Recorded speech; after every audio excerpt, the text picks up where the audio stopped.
आदरणीय महोदय, हिंदी के लिए यह अवश्य ही गौरव का विषय है कि उसे भारतीय संविधान ने अखिल भारतीय भाषा का स्थान दिया है।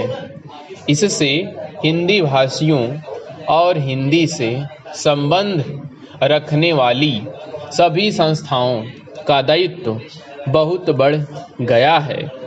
संविधान में हिंदी को यह ऊंचा स्थान दिए जाने का विशेष कारण यह था कि इसके जानने और बोलने वालों की संख्या भारत की दूसरी भाषाओं के जानने वालों से कहीं अधिक है। उन भाषाओं का भी अपना गौरवपूर्ण साहित्य है और उनके बोलने वाले अपनी भाषाओं के साथ प्रेम रखते हैं और उन पर गर्व करते हैं।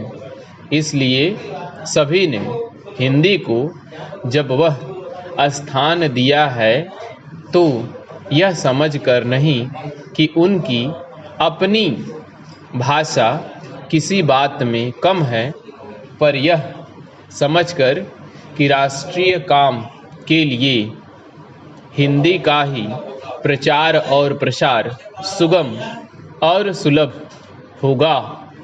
हिंदी को अखिल भारतीय कामों के लिए प्रधानता देते हुए प्रादेशिक भाषाओं को यहाँ के कामों के लिए प्रधानता दी गई है।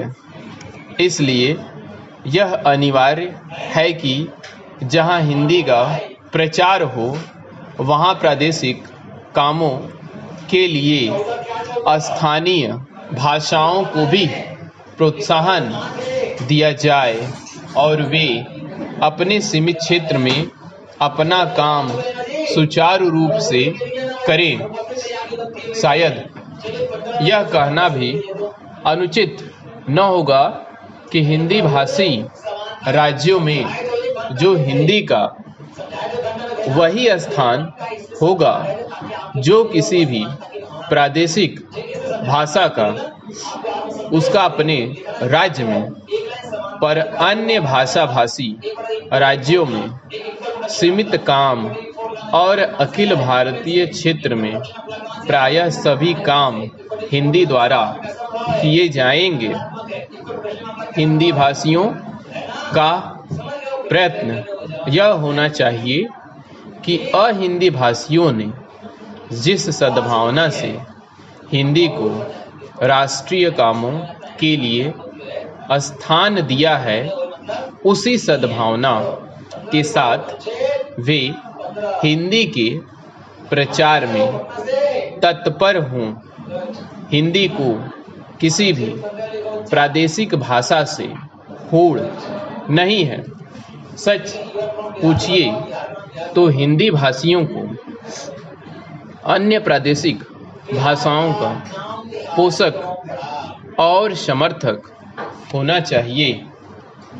जिस प्रकार अहिंदी भाषी हिंदी के पोषक और समर्थक होना चाहते हैं, हिंदी भाषियों के व्यवहार और आचरण से यदि कहीं भूल से भी यह आभासित हुआ कि हिंदी अन्य सभी भाषाओं से अधिक समृद्ध, अधिक परिपुष्ट साहित्य वाली या प्राचीन तथा नवीन विचारों और भावों को व्यक्त करने में अधिक शक्तिशाली भाषा है और इसलिए इसको अधिकार है कि अखिल भारतीय राष्ट्रीय कामों के लिए राष्ट्रीय भाषा मानी जाए, तो इसका फल यह होगा कि अन्य भाषा भाषी हिंदी के प्रति ईर्ष्या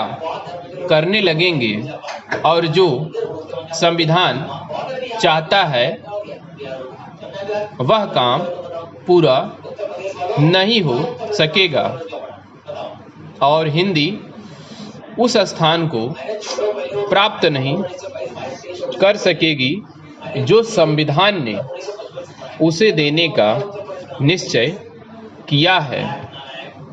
दूसरे शब्दों में, हमें हिंदी का प्रचार नम्रतापूर्वक करना चाहिए।